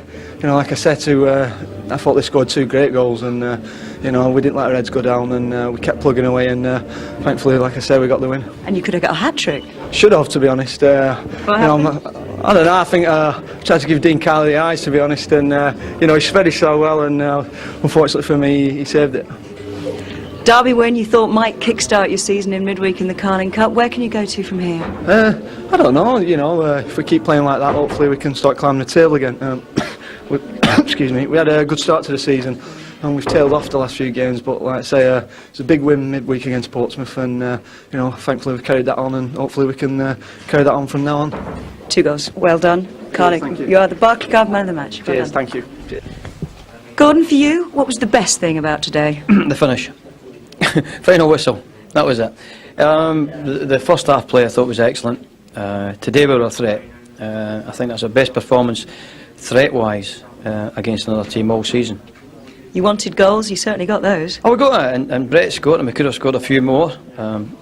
Brett and Beats been through 1-for-1 a couple of times. Goals made some fantastic saves. But we were a threat. That's what 2 weeks ago we had to think about what exactly we were doing, and I felt that we weren't a real threat to sides. So we were hard to beat, but not a real threat. In the last 2 games, we've become a threat again. What have you been doing differently to make yourselves a threat? I can be sarcastic about it, no, we've just been playing to people's strengths rather than to what we think a really good footballing side should do. We've thought about what we can do to be a threat. Really fast tempo, that's what you wanted out there today. Is that what won you the game? We got that, but there was no lack of ability as well. We played at a high tempo, but I thought it was a cracking game, and I felt sorry for us to be 2-0 up, have a couple of chances, and then, to be fair, Charlton scored 2 wonder goals, and there's nothing much you can do about that, and I felt sorry for them for a while, for about 10-15 minutes and a bit of shock, and then they've come back again and made more chances. Everyone said Southampton was shot shy, but people were shooting from everywhere today. We're a team that's energy takes us into the next level of football, and I think we're thinking about football before energy in the last couple of months. It's been a big week since that game at Aston Villa. How do you see the progress? Well, the progress is I didn't think we could get to playing like that in a week, to be honest with you. So you're delighted? I'm very happy. It might not look it, but I really am. Thanks, Gordon. Thank you, Ta. Alan, after that comeback, do you feel you're unlucky not to get a point? Yeah, I think most people looking at that would say we deserve the point from that, but I feel we lost the game in the last minute of the first half. To concede then, it really gave us an uphill task in the second half, and I was so disappointed to go in, letting it go in just before half time. Things were going wrong even before kick-off. How much of a disruption was it to lose Mark Fish so late? Well, yeah, them things happen. I'm grateful that it happened in the warm-up. But no, we're really disappointed. I think we deserve the point at least. And at 2-2, I think that we was in the ascendancy and had a couple of chances to get ourselves in front. Wasn't to be. It's a cool game sometimes. What wasn't going right in the first half?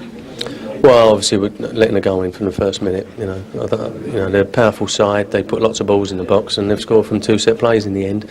I'm so disappointed because I thought we dealt with them. Certainly in the second half, we dealt with most of it.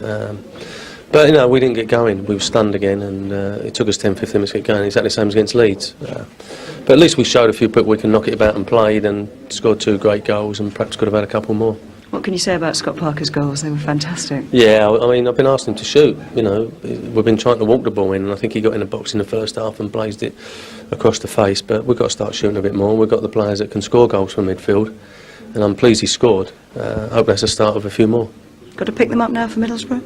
Yeah, the disappointing thing is that we took 1 point in 9 and we're still 6. So if we could have took a few more, we'd be, up in that top 4 or 5. But long season. I think we pinched 3 points up at Portsmouth, scoring in the last minute, and we've been dealt a blow today. So what comes around goes around sometimes.